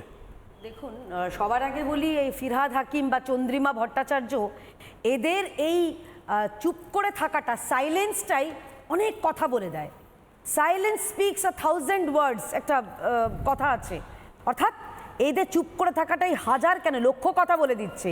মনিরুলের বিরুদ্ধে যাওয়া যাবে না, সিদ্দিকুল্লাহ চৌধুরীর বিরুদ্ধে যাওয়া যাবে না, ফিরহাদ হাকিম যিনি দাওয়াতে ইসলামের কথা বলেন এদের বিরুদ্ধে যাওয়া যাবে না। এই ফিরহাদ হাকিম তো সমর্থন করবেই, পরোক্ষ না হোক প্রত্যক্ষ, প্রত্যক্ষ না হোক পরোক্ষ। কারণ এই ফিরহাদ হাকিম তো স্বপ্ন দেখেছেন এবং সে স্বপ্নকে বাস্তবায়িত করেছিলেন। ময়ূক, কলকাতার বুকে একটা মিনি পাকিস্তান, একটা ওয়েসিসের মতন তিনি একটা উপহার দিয়েছেন। আর এই মনিরুল ইসলাম কে ময়ূক? মুর্শিদাবাদে খুব সম্ভবত সালটা 2022, পিএফআই একটা অত্যন্ত র্যাডিক্যাল একটা অর্গানাইজেশন, সেই পিএফআইয়ের একটা বিশাল জমায়েত হয় পশ্চিমবঙ্গে। সেইখানে কে বক্তব্য রেখেছেন? মনিরুল ইসলাম। তিনি একজন নির্বাচিত বিধায়ক, একটা ধর্মীয় সংগঠন, এবং যে উগ্র মৌলবাদী ধর্মীয় সংগঠন পিএফআই, সেখানে তিনি বক্তব্য রেখেছেন। দেশের প্রধানমন্ত্রী, দেশের স্বরাষ্ট্রমন্ত্রী, আরএসএস, বিজেপি, কাউকে তিনি ছাড়েননি। এহেন মনিরুল ইসলাম, তার কত বড় প্রভাব চিন্তা করুন। তার নামটা এই পুলিশ, এবার কানেকশনটা করাচ্ছি, পুলিশ তার কথা, এর কথা মনে হয়নি, পুলিশের মনে হয়নি যে নামের মধ্যে মনিরুলের, এফআইআর এর মধ্যে মনিরুলের নাম থাকা দরকার। পুলিশ এগুলো দেখতে পায় না, তখন নিষ্ক্রিয় হয়ে যায়। আবার ঠিক একইভাবে চাকুলিয়াতে যখন তৃণমূল নেতা এরকম ধমকানি চমকানি ভাঙচুর চালাচ্ছেন, বিডিও বলছেন আমি চিনি না, আমি ছিলাম না। মানে চিন্তা করতে পারছেন, প্রশাসন যখন নীরব দর্শক হয়ে যায়, চোখে ঠুলি পড়ে, কানে তুলো দেয়, পিঠে কুলো দেয়, আপনি তখন কি আশা করেন প্রশাসনের কাছ থেকে? এবং সবার উপরে রয়েছেন উনি বলছেন আমার হাতে নেই। তো আপনার যখন হাতে নেই, তাহলে আপনি বসে আছেন কেন? নেমে যান। আপনার যখন প্রতীক জৈনই তো চালায় আপনার পুরো সরকারটা, যেভাবে আপনি প্রতীক জৈনকে বাঁচাতে গেছিলেন, তাহলে হয় আপনার প্রয়োজন নেই এখানে। প্রতীক জৈনের বাড়ি কোথায়? হরিণঘাটা। কথা বলছি ময়ূক, প্রতীক জৈনের বাড়ি কোথায়? নাকতলা, হরিণঘাটা? না, মানে আমি যাই, ভবানীপুরে হতে পারে। না না, আমি জানি না, আমি জিজ্ঞেস করছি। উনি নিশ্চয়ই বহিরাগত নয়। না না, প্রতীক জৈন নিশ্চয়ই বহিরাগত নয়। না না, তুমি এগুলো বলো না প্লিজ। সিস্টেম প্রতীক জৈনকে বাঁচাতে চলে মুর্শিদাবাদে, না না ময়ূক, এই কথাগুলো কেন? উনি নিশ্চয়ই হরিণঘাটায় থাকে। মুর্শিদাবাদের সাংসদ বহিরাগত তুমি বলবে? ইউসুফ পাঠানকে তুমি বহিরাগত বলবে? না না না না, ইউসুফ পাঠান পশ্চিমবঙ্গে মুর্শিদাবাদের ওখানকার বেলডাঙ্গা প্রাথমিক বিদ্যালয় থেকে উনি পড়াশোনা করেছেন, তুমি এটা বলতে পারো না। শত্রুঘ্ন সিনহা আসানসোলে, সেখানে হয়তো সম্ভবত উনি পাণ্ডবেশ্বরে সেখানে কোনো স্কুলে পড়েছিলেন। কীর্তি আজাদ, তুমি এগুলো বলবে না প্লিজ। না না, 24-এ তুমি এগুলো বলবে, 24-এ তুমি এই প্রসঙ্গগুলো বলবে, 26-এ একদম বলবে না। এইবার চলে আসে 10 সেকেন্ড। এই যে এই ঘটনাগুলো, এগুলোকে বিচ্ছিন্ন, এই যে পুলিশ বলছেন, পুলিশ কি বলছেন যে এই ঘটনা 30 ঘন্টা ধরে নয়, উনি হিসেব করছেন। আচ্ছা 30টা 29.5 ঘন্টা ধরে এই পুলিশের সক্রিয়তা এবং নিষ্ক্রিয়তা নির্ভর করে রাজনৈতিক দলের উপর, নির্ভর করে কোন জাতির উপর। I am sorry to say so, Hargobind Das, Chandan দাসের বেলায় এরা নিষ্ক্রিয় হয়ে থাকেন। যখন একজন সাংবাদিক, মহিলা সাংবাদিক হোক, পুরুষ সাংবাদিক হোক, তাদেরকে ছুটিয়ে মারা হচ্ছে, তখন এরা নিষ্ক্রিয়। সক্রিয় কোথায় থাকে? যখন একজন ফাইল চোর চলে যান সেই ফাইল চুরি করতে, তখন এদের সক্রিয়তা দেখা যায়। বিজেপিকে যখন পেটানোর জন্য, মিথ্যা কেস দেওয়ার জন্য এবং কাঁদানে গ্যাস ছোড়ার জন্য তখন সক্রিয় দেখা যায়। সক্রিয় দেখা যায় যোগ্য শিক্ষকদের পেটানোর জন্য, আচড়ানোর জন্য, কামড়ানোর জন্য, পেটে লাথি মারার সময়। একদম। আমি শ্রেয়সীর কাছে আসবো। শ্রেয়সীর কাছে আসার আগে আমি একবার প্রধানমন্ত্রী নরেন্দ্র মোদী, ইউজুয়ালি তিনি এই কথাগুলো বলেন না, আমি প্রথম আমার কানে বেজেছিল। প্রধানমন্ত্রী নরেন্দ্র মোদী, আমি এটা সাধারণত হিংসা শব্দটা ব্যবহার করি, আজকে ভারতের প্রধানমন্ত্রী তিনি নিজে দাঙ্গা শব্দটা ব্যবহার করলেন এবং খুব নির্দিষ্টভাবে বললেন মুর্শিদাবাদ মালদার কথা। আমি অধীর চৌধুরী, অধীর দাকে আমি বহুদিন ধরে চিনি, অধীর দাও এই কথাটা বাংলাদেশের সময় বলেছিলেন, রিপাবলিক বাংলাকেই বলেছিলেন যে মুর্শিদাবাদ মালদা ধরে রাখা যাবে না। বিশেষ করুন এবারের লড়াইটা 2026-এর, আপনারা হয়তো ভাবছেন রাজনৈতিক লড়াই, বিজেপি আসবে, তৃণমূল যাবে, তৃণমূল থেকে যাবে, ও মমতা দিদিকে হাঁটানো যাবে না। এবার আপনারা মমতা বন্দ্যোপাধ্যায়, শুভেন্দু অধিকারীরা থাকবে কিনা সেটার লড়াই। কারণ আমি আবারও বলছি, রোহিঙ্গা এবং বাংলাদেশি অনুপ্রবেশকারীদের পপুলেশন যদি বেড়ে যায়, না থাকবে নন্দীগ্রাম, না থাকবে কালীঘাট, না থাকবে মমতা বন্দ্যোপাধ্যায়ের ডমিনেশন, না থাকবে শুভেন্দু অধিকারীদের ডমিনেশন। এবারের লড়াইটা ন্যাশনাল সিকিউরিটির লড়াই, এটাকে আপনারা দয়া করে রাজনৈতিক লড়াইতে পরিণত করবেন না। প্রধানমন্ত্রী নরেন্দ্র মোদী কি বলেছেন একবার শুনবো। साथियों, पश्चिम बंगाल के अनेक क्षेत्रों में आबादी का संतुलन भी बिगड़ रहा है। यहां के लोग मुझे बताते हैं कि कई जगह तो बोलचाल भी बदलने लगी है, कई जगह भाषा और बोली में फर्क आ रहा है। घुसपैठियों की आबादी बढ़ने से बीते वर्षों में मालदा, मुर्शिदाबाद सहित पश्चिम बंगाल के अनेक क्षेत्रों में दंगे भी बढ़ने लगे हैं। आपको घुसपैठियों और यहां के सत्ताधारी लोगों के इस गठजोड़ को तोड़ना ही होगा। শ্রেয়সী, আপনারা বিভিন্ন বিষয় নিয়ে গবেষণা করেন। প্রধানমন্ত্রী নরেন্দ্র মোদী, ভারতের প্রধানমন্ত্রী, তিনি নিজে একটা অদ্ভুত স্ট্যাটিস্টিক্স, আমি জানি না ওনার কাছে আছে নিশ্চয়ই, দাঙ্গাতে মদদ দিচ্ছে বাংলাদেশি অনুপ্রবেশকারীরা। এতদিন ধরে দাঙ্গা অভ্যন্তরীণ একটি বিষয় ছিল, কিন্তু এখন মনে হচ্ছে দাঙ্গা লাগানোটাও ন্যাশনাল সিকিউরিটির দিক থেকে খুব স্ট্র্যাটেজিকভাবে পাশের দেশগুলো করছে, আমাদের নিজেদের মধ্যে ফেব্রিক নষ্ট করার জন্য, এবং মমতা বন্দ্যোপাধ্যায় এগুলো হতে দিচ্ছেন। শ্রেয়সী। ময়ূকদা, আশা করি আমায় শোনা যাচ্ছে। বাংলার যে দাঙ্গা, রাজনৈতিক খুন, যা যা আমরা দেখে আসছি, বোমাবাজি, এইসব হিংসা, এটা এখন বাংলার নিউ নর্মাল, আমরা সবাই মানি এবং জানি। তো তুমি আমাকে একটু আগে জিজ্ঞেস করছিলে সবাইকে যে এটা কেন হতে দেওয়া হচ্ছে, স্টেটটাকে কেন হতে দিচ্ছে রাজ্য সরকার বা রাজ্যের পুলিশ এটাকে কেন হতে দিচ্ছে। বেসিক্যালি দাদা, এটা বেঙ্গলি ইসলামিক ন্যাশনালিজমকে আগে নিয়ে যাওয়ার একটা কঠিন প্রচেষ্টা, এবং এই প্রচেষ্টার সব থেকে ইম্পর্টেন্ট ওয়েপন যেটা আমরা দেখতে পাই সেটা হচ্ছে বাঙালি ভাষাটাকে বানিয়েছে। এই আলাউদ্দিন শেখ, যার মৃত্যু নিয়ে এত বেলডাঙ্গাতে এত বড় রায়ট হলো, সে বাংলা বলে, এবং বাংলা বলে বলে তার মৃত্যু হয়েছে। তুমি কানেক্ট করো ডটসগুলোকে। তো বাংলাটাকে হাতিয়ার বানানো হয়েছে। বাংলা পক্ষের মতন আরো এরকম বিভিন্ন আছে যারা বাংলাটাকে হাতিয়ার বানিয়ে একটা গ্রেটার বাংলাদেশ তৈরি করার উদ্দেশ্যে এগিয়ে যাচ্ছে। গ্রেটার বাংলাদেশ বলতে পারো, গাজওয়াতুল হিন্দ বলতে পারো, ওয়ালিয়া হিন্দ বলতে পারো, এবং এর পিছনে শুধু বাংলাদেশিদের হাত আছে এটা তো 100 বার, এবং তাছাড়াও আমি পাকিস্তান বা বাকি যে ডিপ স্টেট পুরো নেটওয়ার্ক, ক্ল্যান্ডেস্টাইন নেটওয়ার্ক, তাদের হাত নেই এটা বলতে পারি না। এবং আমরা খুব শিগগিরই দেখব, যদি এইবারের লড়াই 2026-এর লড়াই, একবারেই প্রধানমন্ত্রী অনারেবল প্রাইম মিনিস্টার ঠিক বলেছেন, it is not a vote, it is just not an election, এটা একটা civilizational war to save Bharat, to save democracy and to preserve the national security and sovereignty of India. যদি এই লড়াইয়ে যারা anti India বা যারা অ্যান্টি বাংলা তারা হেরে যায়, তাহলে it will be not far যে আমরা গ্রেট ক্যালকাটা কিলিংস পার্ট 2 দেখবো না। তো এইটা আমার একমাত্র বলার আছে। আর আরো 2-3টে পয়েন্ট যেটা বলবো সেটা হচ্ছে যে আমরা এই জিনিসটাকে অ্যালাউ করাটাও তো একটা ভয়ঙ্কর। আমি দেখছিলাম, আমাকে অনেকে জিজ্ঞেস করছিলাম, আমি তখন বাইরে ছিলাম, ইরান নিয়ে অনেকে আশাবাদী। আমি বললাম ভাই এত আশা দেখো না, ইরানে নাকি আবার পার্সিরা নতুন করে নিজেদের যে যে জিনিসগুলো হারিয়ে ফেলেছিল সেগুলো করবে। আমার দাদুর একখান দেশ ছিল মতন পার্সিরা হই হই করে নাকি চলে যাবে না। তার কারণ পার্সিদের সারা পৃথিবীতে এখন 10 লাখের কম পপুলেশন, তাদের আর কোনো উপায় নেই। এক রাতের নোটিশে তাদেরকেও বলা হয়েছিল যে হয় তোমরা এখানে কনভার্সন করো, নয় তোমরা মরো, নয়তো তোমরা পালাও। এই স্ট্র্যাটেজিতে চলেছে। ইরানে যে জিনিস আমরা দেখছি, এটা বেলডাঙাতে বা ভারতে হবে না, পশ্চিমবঙ্গের কোথাও হবে না, এই গ্যারান্টিটা কে দিচ্ছে?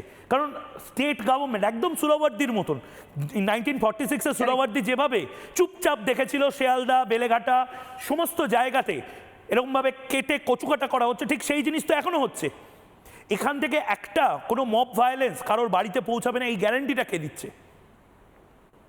there is no guarantee এবং রাজ্য সরকার এটাকে অ্যালাউ করছে তাদের নিজেদের সার্থকতাটাকে পূরণ করার জন্য।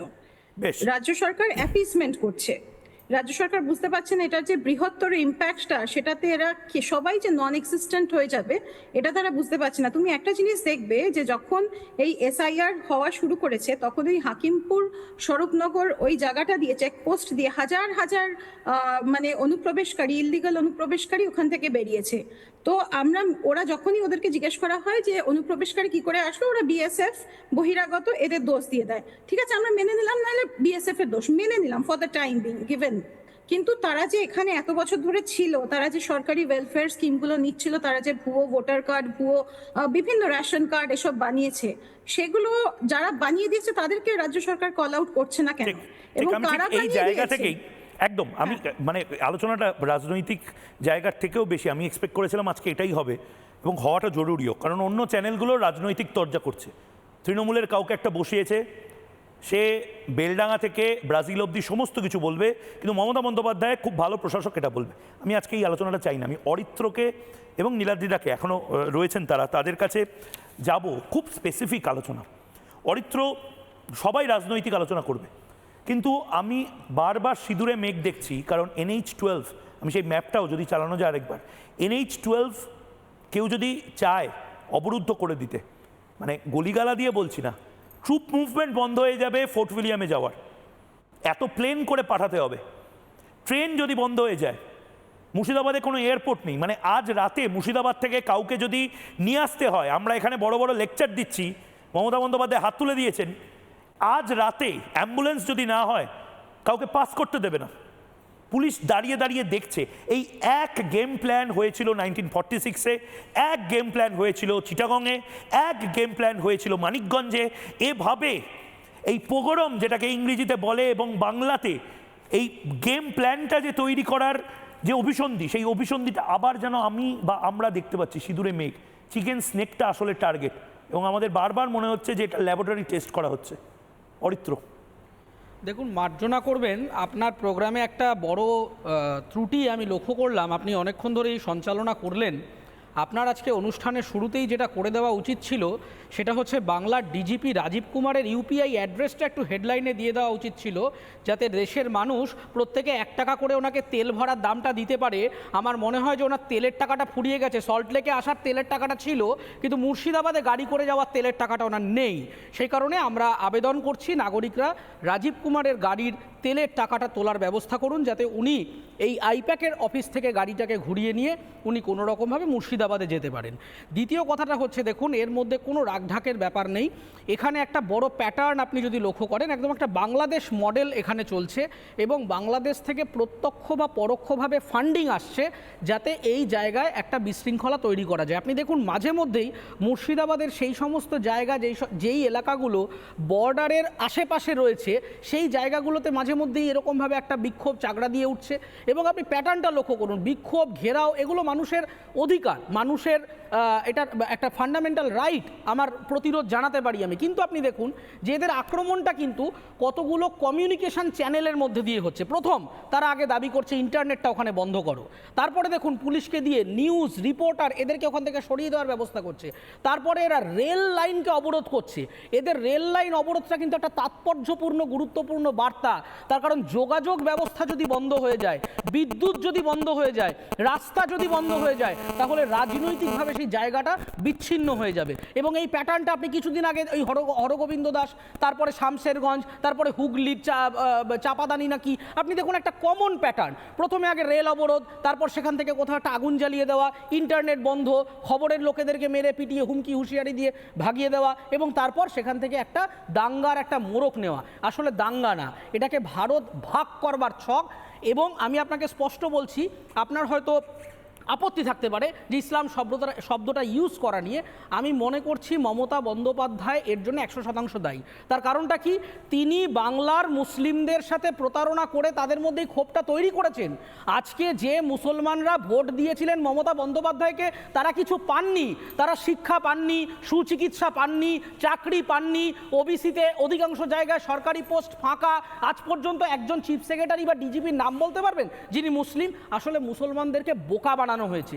সেই জায়গা থেকে সেই ক্ষোভটা আজকে জাতি বিরোধী ক্ষোভ হয়ে দাঁড়িয়েছে। এবং আমি একটা কথা স্পষ্ট বলে দিতে চাই যে মুসলিম মাত্রই খারাপ এটা নয়। আমার মুখে যদি মুসলমান শব্দটা বেরিয়ে আসে তার মানে আমি জাতিবিদ্বেষী নই, কিন্তু বাংলাদেশ থেকে একটা বড় অঙ্কের মুসলিম পপুলেশন, আমার এখানকার ভারতীয় মুসলিম যারা ভারতীয় জাতীয়তাবাদী মুসলমান, তাদের মধ্যে বিষ ঢোকাচ্ছে, তাদের মধ্যে ভারত বিদ্বেষী একটা মনোভাব তৈরি করছে এবং তাদের দলে টানবার চেষ্টা করছে একটা ধর্মের অজুহাত দিয়ে। আমি ভারতপন্থী সমস্ত মুসলমানদেরকে অনুরোধ করব যে আপনারা এই ফাঁদে পা দেবেন না, এটা একটা বড় চক্রান্ত। আমি একটা ছোট্ট ইনফরমেশন দিয়ে শেষ করব যে আমরা শুধু ভাবছি এটা মুর্শিদাবাদের ছক, এটা নয়। আপনাকে একটা গুরুত্বপূর্ণ তথ্য দিয়ে রাখি যেটা খবরের কাগজে খুব একটা আসেনি। 2024 সালে যখন আরজিকর মুভমেন্ট একটা ম্যাসিভ জায়গায় হচ্ছে, তার ঠিক পরে অক্টোবর 2024, আপনি কাগজ মিলিয়ে নেবেন, অর্ডার কপি আমার কাছে রয়েছে, 9 জন গ্রেফতার হয়েছিল। ত্রিধারা সম্মেলনী পুজোর সামনে আরজিকর রিলেটেড ম্যাটারে একটা বিক্ষোভ প্রদর্শনী হয়েছিল, মানুষজন করেছিলেন, তখন একটা ভায়োলেন্ট পরিস্থিতি, সেখানে 9 জন গ্রেফতার হয়েছিল। একজন তার মধ্যে বামপন্থী একটা ছাত্র, তার নাম ছিল আইসার রহমান, কিন্তু সে যখন গ্রেফতার হয় তখন সে তার নামটা লিখলো সাগনিক। তারপরে সেই ব্যক্তি যখন মেডিকেল টেস্ট হলো সেখানেও তার নামটা দিল সাগনিক, সব ডকুমেন্ট আছে। তারপরে অর্ডার কপি আপনি দেখবেন, সেখানে যখন তার বেল পিটিশন করলেন সম্ভবত বিকাশ রঞ্জন ভট্টাচার্যের টিম, সেখানে একটা এফিডেভিট জমা পড়ে গেল আস্তে আড়াল করে, যেখানে বলে দিল আইসার রহমান এলায়েস সাগনিক, মানে আইসার রহমানই আসলে সাগনিক। অত্যন্ত গুরুত্বপূর্ণ ইনফরমেশন। আপনাকে মাথায় রাখতে হবে যে আমি একজন মুসলিম নাগরিক, আমার যদি বিক্ষোভ দেখানো হয়, আমি বেশ করেছি আরজি করে, আমি যদি মনে করে থাকি মমতা বন্দ্যোপাধ্যায়ের বিরোধিতা করব, আমি হিন্দু না মুসলমান শিখ জৈন এটা আমার ম্যাটার নয়, কিন্তু তাকে কেন এই ধর্মান্তরিতকরণ একটা নাটক করতে হলো, এই প্রশ্নটা কিন্তু চাপা পড়ে যাচ্ছে। অনেকগুলো প্রশ্নই থাকে, কিন্তু সেগুলো নিয়ে কথা একটা লাইনে শেষ করে দেব, বলা যায় না, খুব বেশি বলা যায় না, ভবিষ্যৎ বলবে হয়তো। যেভাবে আমি এখনো বলি, মানে কিছু কিছু জিনিস মাকু শেকু ন্যারেটিভের বাইরে বেরোতে হবে। আমি আমার সিনিয়র মিনমিনে দাদাকে বলছি, ব্যালেন্স করবেন না দাদা, ব্যালেন্স করার জায়গা নেই। আপনার ওই ঝাঁ চকচকে স্টুডিওটাও থাকবে না যদি রোহিঙ্গারা এসে যায়, তখন আমি এবং আপনি দুজনেই হয়তো রিফিউজি ক্যাম্পে গিয়ে একজন মিনমিন করবো, একজন চোখে চোখ রেখে কথা বলবো। প্লিজ এটা করবেন না। আমি নীলাদিদার কাছে যাচ্ছি, শেষ 3 মিনিট বাকি রয়েছে। নীলাদিদা, আমার কিন্তু মনে হচ্ছে মমতা বন্দ্যোপাধ্যায় সবটা জানেন। মমতা বন্দ্যোপাধ্যায় নিজে রাষ্ট্রপতি শাসন চাইছেন এবং সে কারণে আনপ্রেসিডেন্টেড কাজ, নজিরবিহীন কিছু সংবিধান বিরোধী কাজ করছেন এবং কিছু জিনিস হতে দিচ্ছেন এবং কিছু জিনিস মানুষকে রিয়েলাইজ করানোর চেষ্টা করছেন যে দেখো এই জিনিসটা কিন্তু হচ্ছে, রাষ্ট্রপতি শাসন জারি হতে পারে, আমি কিন্তু আর থাকবো না তোমাদের বাঁচাতে। আপনার কি মনে হয়? না, প্রথম কথা ময়ূক বুঝতে হবে, আপনি ঠিকই বলেছেন যে মমতা বন্দ্যোপাধ্যায় মানুষের পালস পশ্চিমবঙ্গে যত ভালো বোঝেন অত ভালো কেউ বোঝেন না। তিনি সম্ভবত বুঝতে পেরেছেন যে এই লাগাম ছাড়া দুর্নীতি দলে, এবং দুর্নীতি না করতে গেলে তারা দল করবে না, কারণ তৃণমূল তো কোনো আদর্শের জন্য করে না, দল ধরে রাখতে গেলে মমতাকে দুর্নীতি মানতে হচ্ছে। ফলে ভারতীয়দের মধ্যে তার সমর্থনে এবং এই ভারতীয়র মধ্যে হিন্দুরা আছে, মুসলমানরা আছে, সেইখানে ভাটা পড়ছে, পায়ের তলা থেকে মাটি সরে যাচ্ছে, মুসলমান সমর্থনও চলে যাচ্ছে। না হলে মালদায় একজন প্রাক্তন নেত্রী কংগ্রেসে যোগ দিতেন না, না হলে হুমায়ুন কবির দল ছেড়ে ওভাবে বেরোবার চেষ্টা করতেন না। মুসলমানদের মধ্যে সমর্থন চলে যাচ্ছে। এখন মমতার বাঁচার রাস্তা কি? দুটো রাস্তা। এক, যদি মমতাকে গ্রেপ্তার করা হয়, সেই চেষ্টাও তিনি করলেন, কিন্তু ইডির ওপর যে আক্রমণ, সেই সমস্ত কিছুর মধ্যে কেসটা এভাবে সাজানো হচ্ছে মমতা গ্রেপ্তার হবেন, উনি শহীদ হয়ে যাবেন একেবারে, এবং তারপর একটা সিম্প্যাথি ওয়েভ উঠবে। যদি গ্রেপ্তার ইনকেস না হয়, তাহলে দ্বিতীয় রাষ্ট্র হচ্ছে রাষ্ট্রপতি শাসন। তিনি এমন একটা বিশৃঙ্খলা মবক্রেসি পশ্চিমবঙ্গে তৈরি করতে ইনসেন্টিভ দিতে চান, পুলিশ ইন্টারফারেন্স না করতে দিয়ে, যাতে কেন্দ্রীয় সরকার বাধ্য হয় পশ্চিমবঙ্গে রাষ্ট্রপতি শাসন জারি করতে। যে মুহূর্তে রাষ্ট্রপতি শাসন জারি হবে, সেই মুহূর্তে মমতার কোনো দায় থাকবে না। এসআইআর যে 14 তারিখে লিস্ট বেরোবে, কজন নাম কাটা গেল, পশ্চিমবঙ্গে কোথায় কি ভায়োলেন্স হচ্ছে, কোনো দায় থাকবে না। যেহেতু দায় থাকবে না, সেই মুহূর্তে সমস্ত দায় চলে আসবে কেন্দ্রীয় সরকারের ওপর, রাজ্যপালের ওপর, এবং সেই সিম্প্যাথি উঠে মমতার শেষ আশা। মমতার শেষ আশা হয় গ্রেপ্তার হওয়া, নয় রাষ্ট্রপতি শাসন। এই আশা কিন্তু এর দুটোই মমতা বন্দ্যোপাধ্যায়ের ফাঁদে কেউ হয়তো পা দেবে না। আমার একদম সময় শেষ, কেয়াদি। আমি আজ থেকে আছি, মমতা বন্দ্যোপাধ্যায়ের অস্বস্তি বাড়বে, প্রাইম টাইম আবার লাগাতার হবে।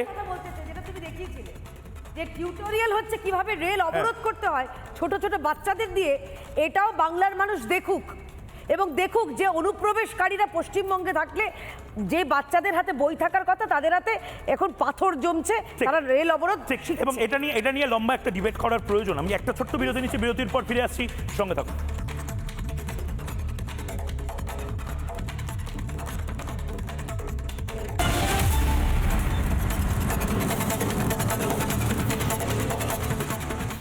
চায়ের আসল স্বাদ শুধু MDHT+ থেকেই আসবে। মাথায় দেখো লবঙ্গ এলাচ দিয়ে ভরপুর MDH T+ মশলা। MDH